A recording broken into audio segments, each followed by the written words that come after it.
Илья и его дочь Марина были невероятно близки.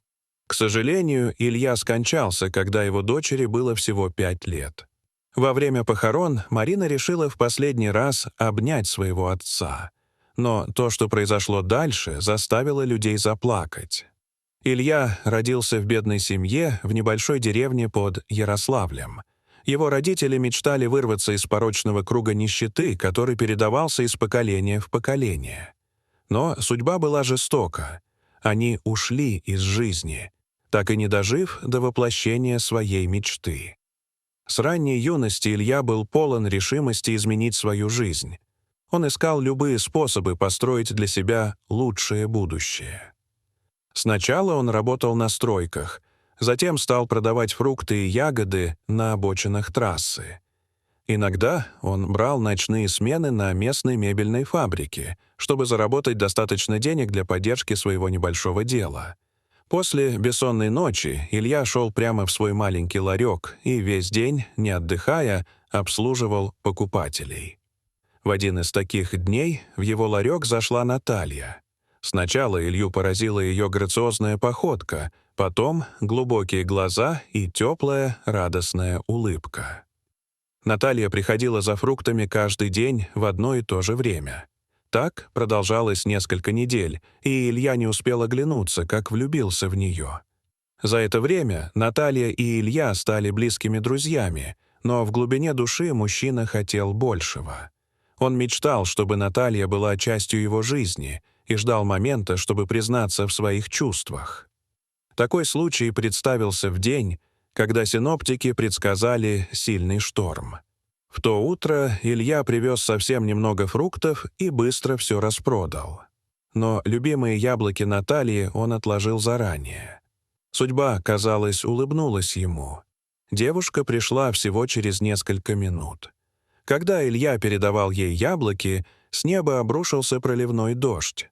Мужчина в панике стал собирать прилавки, чтобы дождь не испортил товар. Денег на непредвиденные убытки у него не было. К его удивлению, Наталья без колебаний присоединилась к нему. На это ушло всего несколько минут, но они оба промокли до нитки.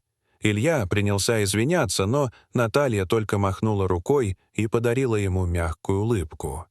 Они укрылись на автобусной остановке и проговорили несколько часов под шум дождя. В тот вечер Илья уже не мог сдерживать свои чувства. Он признался, что любит ее и хочет, чтобы она была рядом всегда. Наталья на миг замолчала, охваченная эмоциями, а потом с теплой улыбкой сказала: «Почему же так долго? Я мечтала об этом моменте». После этих слов их отношения вскоре переросли во что-то особенное.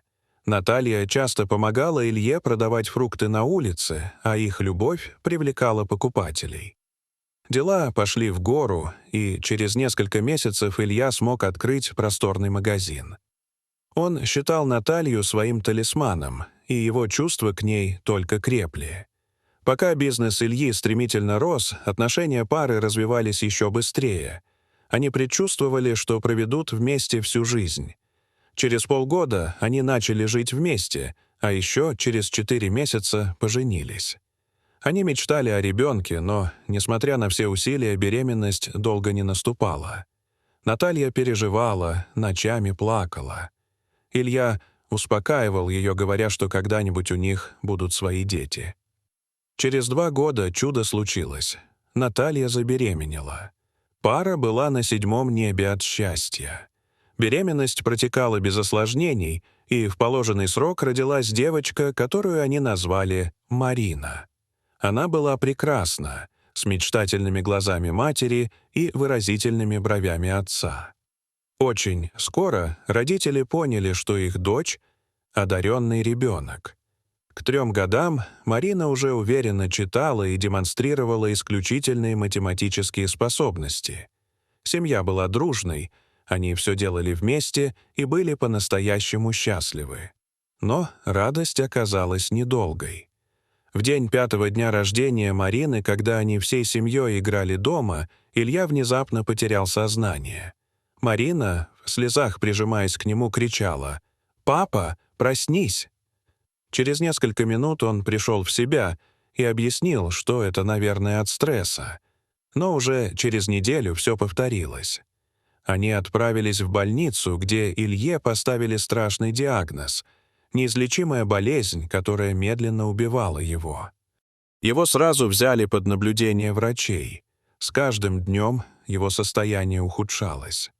Наталья решила скрыть правду от Марины, сказав, что папа находится в больнице по особым причинам. Но девочка все чувствовала. Однажды, когда Наталья кормила Илью в палате, Марина подошла и, глядя прямо в глаза, спросила: «Папа, ты умираешь?»